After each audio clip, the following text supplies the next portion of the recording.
Hi hello welcome back to Ashu's blogs YouTube channel. ಇವತ್ತಿನ dish ಏನಪ್ಪ ಅಂತಂದರೆ ದಮ್ ಬಿರಿಯಾನಿ. ಇದು ನನ್ನ ತಮ್ಮಂಗೆ ತುಂಬ ಇಷ್ಟ, ಸಕ್ಕ ಟೇಸ್ಟ್ ಕೊಡುತ್ತೆ. ಸೊ ಇದು ನನ್ನ ತಮ್ಮಂಗೋಸ್ಕರ ಇವತ್ತು ಪ್ರಿಪೇರ್ ಮಾಡ್ತಾ ಇದ್ದೀನಿ. ಬನ್ನಿ ಹೇಗೆ ಪ್ರಿಪೇರ್ ಮಾಡೋದು ಅಂತ ನೋಡೋಣ.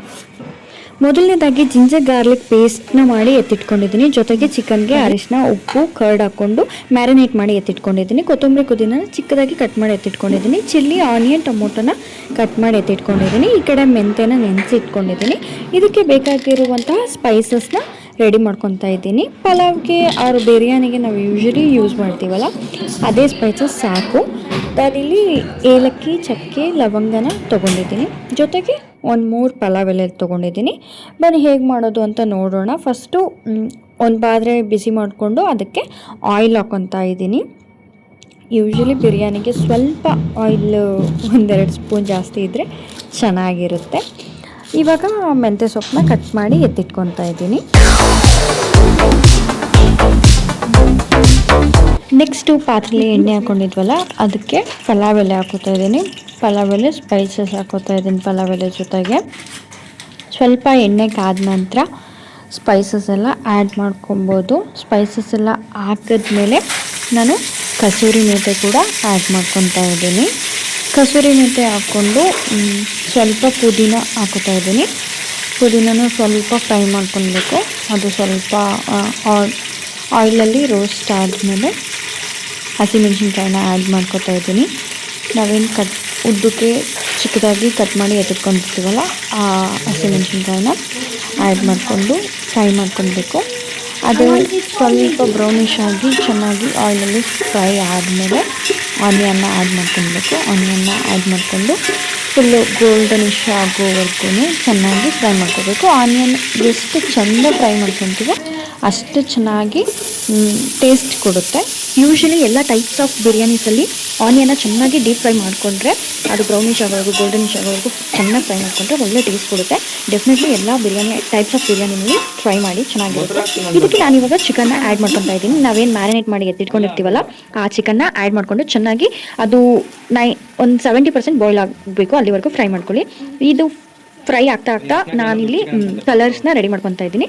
ನಾನು ಏನು ಮೆಂತ್ಯ ಸೊಪ್ಪಿತ್ತು, ಆ ಸೊಪ್ಪಲ್ಲೇ ಜ್ಯೂಸ್ ತೊಗೊಂಡಿದ್ದೀನಿ ಗ್ರೀನ್ ಕಲರ್ ಬರಲಿಕ್ಕೆ. ಸೊ ಜ್ಯೂಸಲ್ಲಿ ಸ್ವಲ್ಪ ಮಿಲ್ಕ್ನ ಮಿಕ್ಸ್ ಮಾಡಿ, ಹಾಲನ್ನ ಮಿಕ್ಸ್ ಮಾಡಿಬಿಟ್ಟು ಜ್ಯೂಸ್ ಸೋಪ್ ಮಾಡ್ಕೊಂಡಿದ್ದೀನಿ. ಇದಾದಮೇಲೆ ಟೊಮೊಟೊನ ಆ್ಯಡ್ ಮಾಡ್ಕೊತಾ ಇದ್ದೀನಿ. ಚಿಕನ್ ಬಾಯ್ಲ್ ಮಾಡೋಕ್ಕೆ ಹಾಕಿದ್ವಲ್ಲ, ಅಲ್ಲಿ ನಾನು ಟೊಮೊಟೊನ ಆ್ಯಡ್ ಮಾಡಿಕೊಂಡು ಟೊಮೊಟೊನ ಚೆನ್ನಾಗಿ ರೋಸ್ಟ್ ಮಾಡ್ಕೊತಾ ಇದ್ದೀನಿ. ಇದು ಒಂದು 70% ಬೇಯೋವರೆಗೂ, ಅದು ಬಾಯ್ಲ್ ಆಗೋವರೆಗೂ ಚೆನ್ನಾಗಿ ಫ್ರೈ ಮಾಡ್ಕೊಳ್ಬೇಕು. ಕೈ ಆಡಿಸ್ತಾನೆ ಇರಬೇಕು, ಇಲ್ಲಾಂದರೆ ಸೀದೋಗ್ಬಿಡುತ್ತೆ. ಅದು ಫ್ರೈ ಆಗಬೇಕಾದಾಗಲೇ ನಾನು 3 ಸಿರಪ್ನ ಆ್ಯಡ್ ಮಾಡ್ತಾ ಇದ್ದೀನಿ. 3 ಕಲರ್ ಸಿರಪ್ನ ಆ್ಯಡ್ ಮಾಡ್ತಾ ಇದ್ದೀನಿ. ಇದಕ್ಕೆ ಫಸ್ಟ್ ಇಸ್ ಗ್ರೀನ್ ರೆಡಿ ಆಯಿತು. ಇವಾಗ ನಾನು ಆರೆಂಜ್ ಕಲರ್ನ ರೆಡಿ ಮಾಡ್ತಾ ಇದ್ದೀನಿ. ನಾನು ಫುಡ್ ಕಲರ್ನೇ ತೊಗೊಂಡು ಬಂದಿದ್ದೆ. ಸೊ ಫುಡ್ ಕಲರ್ ಮನೇಲಿತ್ತು. ಸೊ ಅದರಲ್ಲೇ ಸ್ವಲ್ಪ ಮಿಲ್ಕ್ನ ಆ್ಯಡ್ ಮಾಡಿಬಿಟ್ಟು ಆರೆಂಜ್ ಸಿರಪ್ನ ಮಾಡ್ಕೊತಾ ಇದ್ದೀನಿ. ಅದಕ್ಕೆ ಸ್ವಲ್ಪ ಹಾಲು ಹಾಕ್ಬಿಟ್ಟು, ನಮಗೆ ಎಷ್ಟು ಬೇಕು ಕ್ವಾಂಟಿಟಿ ಮೇಲೆ ಡಿಪೆಂಡ್ ಆಗುತ್ತೆ. ನಾನು ಒಂದು ಅರ್ಧ ಲೋಟ ತೊಗೊಂಡಿದ್ದೀನಿ. ಅಷ್ಟು ನಂಗೆ ಜಾಸ್ತಿನೇ ಆಗುತ್ತೆ. ಇಟ್ಸ್ ಓಕೆ, ಅದು ಸಾಕು ನಂಗೆ. ಇವಾಗ ಗ್ರೀನ್ ಕಲರ್ ರೆಡಿ ಮಾಡಿದ್ದಾಯಿತು, ಆರೆಂಜ್ ಕಲರ್ ರೆಡಿ ಮಾಡಿದ್ದಾಯಿತು. ಇವಾಗ ಯೆಲ್ಲೋ ಕಲರ್ ರೆಡಿ ಮಾಡೋಣ. ಯೆಲ್ಲೋ ಕಲರ್ಗೆ ಏನಿಲ್ಲ, ಟರ್ಮರಿಕ್ ಪೌಡರ್ನ ಆ್ಯಡ್ ಮಾಡ್ಕೊತಾ ಇದ್ದೀನಿ. ಅರಿಶಿನ ಆ್ಯಡ್ ಮಾಡಿಕೊಂಡು ಅದಕ್ಕೆ ಸ್ವಲ್ಪ ಮಿಲ್ಕ್ನ ಆ್ಯಡ್ ಮಾಡಿಕೊಂಡು ಸಿರಪ್ ರೆಡಿ ಮಾಡಿಕೊಂಡ್ರೆ ಯೆಲ್ಲೋ ಕಲರ್ ಸಿರಪ್ ರೆಡಿ ಆಗುತ್ತೆ. 3 ಸಿರಪ್ಸ್ನ ರೆಡಿ ಮಾಡ್ಕೊಂಡಾದಮೇಲೆ ಚಿಕನ್ ಬಾಯ್ಲ್ ಆಗ್ಲಿಕ್ಕಂತ ಇಟ್ಟಿದ್ವಲ್ಲ, ಅದನ್ನೆಲ್ಲ ಬಾಯ್ಲ್ ಆಗಿದೆಯಾ ಅಂತ ಚೆಕ್ ಮಾಡ್ಕೋಬೇಕು. ಸ್ವಲ್ಪ ಕೈ ಆಡಿಸ್ತಾನೆ ಇದ್ದರೆ ಅದು ಸೀದೋಗಲ್ಲ. ಸೊ ಸ್ವಲ್ಪ ಬಾಯ್ಲ್ ಆಗೋವರೆಗೂ ಚೆನ್ನಾಗಿ ಕೈ ಆಡಿಸ್ಕೊಂಡು ಸ್ವಲ್ಪ ಹೊತ್ತು ಬಾಯ್ಲ್ ಆಗಲಿಕ್ಕೆ ಬಿಡಬೇಕು. ಅದಾದಮೇಲೆ ನಾನಿವಾಗ ಕರ್ಡ್ ಹಾಕ್ಕೊತಾ ಇದ್ದೀನಿ. ಸ್ವಲ್ಪ ಒಂದು ಬೌಲಷ್ಟು ಕರ್ಡ್ ಆ್ಯಡ್ ಮಾಡ್ಕೊಂಡಿದ್ದೀನಿ ಇದಕ್ಕೆ ನಾನು. ಜೊತೆಗೆ 2-3 ಸ್ಪೂನು ಬಿರಿಯಾನಿ ಪೌಡರ್ ಹಾಕೋತಾ ಇದ್ದೀನಿ. 1-2 ಸ್ಪೂನ್ ಗರಂ ಮಸಾಲ ಹಾಕೋತಾ ಇದ್ದೀನಿ. ಮತ್ತು 1-2 ಸ್ಪೂನು ಧನಿಯಾ ಪೌಡರ್ ಹಾಕ್ಕೊಂಡು ಚೆನ್ನಾಗಿ ಮಿಕ್ಸ್ ಮಾಡಬೇಕು. ಆ ಚಿಕನ್ ಎಲ್ಲ ಈ ಸ್ಪೈಸಸ್ ಪೌಡರ್ ಜೊತೆಗೆ ಮಿಕ್ಸಪ್ ಆಗಬೇಕು. ಚೆನ್ನಾಗಿ ಬಾಯ್ಲ್ ಆಗಬೇಕಾದ್ರೆ ಉಪ್ಪು ಖಾರ ಎಲ್ಲ ಚಿಕನ್ಗೆ ಬಿಟ್ಕೊಳುತ್ತೆ, ಆವಾಗ ಟೇಸ್ಟ್ ಕೊಡುತ್ತೆ.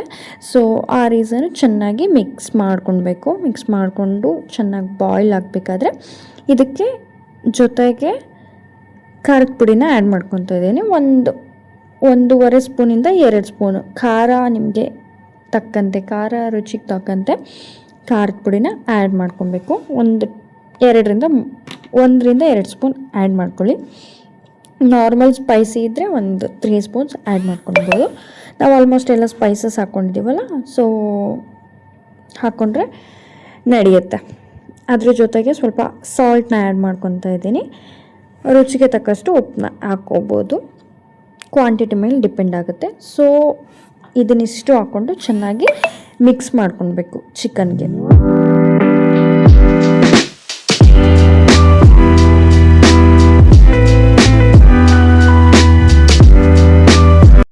ಇವಾಗ ಆಲ್ಮೋಸ್ಟ್ ಫ್ರೈ ರೆಡಿಯಾಗಿದೆ. ಇದನ್ನು ನಾನು ಸೈಡಲ್ಲಿ ಎತ್ತಿಟ್ಕೊತಾ ಇದ್ದೀನಿ. ಒಂದು ಅರ್ಧ ಭಾಗನ ನಾನು ಎತ್ತಿಟ್ಕೊತಾ ಇದ್ದೀನಿ, ಇನ್ನು ಅರ್ಧ ಭಾಗನ ಪಾತ್ರೆಯಲ್ಲೇ ಬಿಡ್ತಾ ಇದ್ದೀನಿ.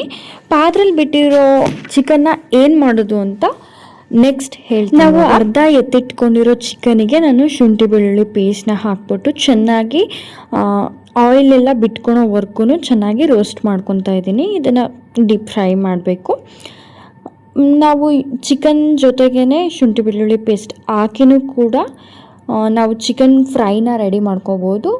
ಆರ್ ಎಕ್ಸ್ಟ್ರಾ ನಾವು ಸ್ವಲ್ಪ ತೆಗೆದ್ಬಿಟ್ಟು ಎಕ್ಸ್ಟ್ರಾ ಟೇಸ್ಟ್ ಕೊಡ್ತೀವಿ, ನಾವು ಸಪ್ರೇಟ್ ಪೇಸ್ಟ್ ಮಾಡ್ಕೊತೀವಿ, ರೆಡಿ ಮಾಡ್ಕೊತೀವಿ ಫ್ರೈನ ಅಂತ ಅಂದರೆ ಈ ಟೈಪ್ಸಲ್ಲೂ ಕೂಡ ಮಾಡ್ಕೊಳ್ಬೋದು. ನಾನಿವಾಗ ಸಪ್ರೇಟ್ ತೆಗೆದಿಟ್ಕೊಂಡಿರೋ ಚಿಕನ್ಗೆ ಶುಂಠಿ ಬೆಳ್ಳುಳ್ಳಿ ಪೇಸ್ಟ್ನ ಹಾಕ್ಕೊಂಡು ಫ್ರೈ ಮಾಡ್ಕೊತಾ ಇದ್ದೀನಿ. ಇದು ಆಯಿಲ್ ಬಿಟ್ಕೊಳೋವರೆಗೂ ಫ್ರೈ ಮಾಡಿಕೊಂಡ್ರೆ ಇದು ರೆಡಿಯಾಗಿದೆ ಅಂತ. ಇವಾಗ ನಾನೇನು ಪಾತ್ರೆಯಲ್ಲಿ ಚಿಕನ್ ಹಾಕಿದ್ನೋ ಅದಕ್ಕೆ 1 ಲೇಯರು ರೈಸ್ನ ಆ್ಯಡ್ ಮಾಡ್ತಾಯಿದ್ದೀನಿ. ಚಿಕನ್ ಮೇಲ್ಗಡೆ 1 ಕೋಟ್ ರೈಸ್ನ ಆ್ಯಡ್ ಮಾಡ್ತಾ ಇದಕ್ಕೆ ಕೊತ್ತಂಬರಿ, ಪುದೀನ, ಮೆಂತ್ಯ ಸೊಪ್ಪು ಈ 3 ಸೊಪ್ಪನ್ನ ಲೇಯರ್ ಆಗಿ 1 ಬೈ ಹಾಕ್ತಾ ಇದ್ದೀನಿ. ಇದು ಹಾಕಿದ್ಮೇಲೆ ನಾವು ಏನು ಆರೆಂಜ್ ಕಲರ್ ಸಿರಪ್ ರೆಡಿ ಮಾಡಿ ಇಟ್ಕೊಂಡಿದ್ವೋ ಅದು ನೆಕ್ಸ್ಟ್ ಇದ್ರ ಮೇಲೆ ಲೆಮನ್ ಹಾಕೋಬೇಕು. ರೈಸ್ ಮೇಲೆ ಲೆಮನ್ ಹಾಕೊಂಡ್ರೆ ನಡೆಯುತ್ತೆ. ಇನ್ನೊಂದು ಕೊಟ್ಗೂ ಹಾಕೋಬೇಕಲ್ಲ ಅದಕ್ಕೆ. ಇವಾಗ ನೆಕ್ಸ್ಟು ಈ ಲೇಯರ್ ಮೇಲೆ ನಾನು 2 ಕೋಟು ಚಿಕನ್ ಲೇಯರ್ ಹಾಕ್ತಾ ಇದ್ದೀನಿ. ಇದು ಚಿಕನ್ ಫ್ರೈನ ನೆಕ್ಸ್ಟ್ 2ನೇ ಲೇಯರ್ಗೆ ಮತ್ತೆ ಹಾಕ್ತಾ ಇದ್ದೀನಿ.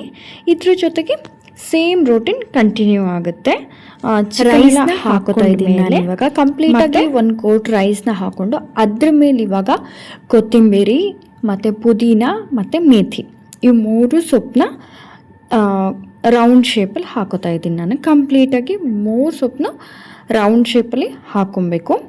ಅದಾದಮೇಲೆ ನಾವು ಏನು yellow colour and green colour syrup ready ಮಾಡಿ ಇಟ್ಕೊಂಡಿರ್ತೀವೋ ಆ ಸಿರಪ್ನು ಕೂಡ ಆ್ಯಡ್ ಮಾಡ್ತಾಯಿದ್ದೀನಿ ನಾನಿವಾಗ.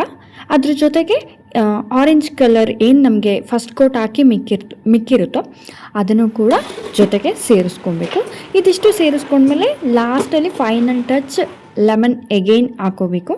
ಲೆಮನ್ ಹಾಕ್ಕೊಂಡಿದ್ಮೇಲೆ ಇದೇ ಥರ ಕುಕಿಂಗ್ ಬ್ಲಾಗ್ಗೆ ಯಾರ್ಯಾರು ನನ್ನ ಚಾನಲ್ನ ಸಬ್ಸ್ಕ್ರೈಬ್ ಆಗಿಲ್ಲ ದಯವಿಟ್ಟು ಸಬ್ಸ್ಕ್ರೈಬ್ ಮಾಡಿ, ಇಷ್ಟ ಆದರೆ ಲೈಕ್ ಮಾಡಿ, ಕಮೆಂಟ್ ಮಾಡಿ, ಸಬ್ಸ್ಕ್ರೈಬ್ ಮಾಡಿ. Thank you for watching.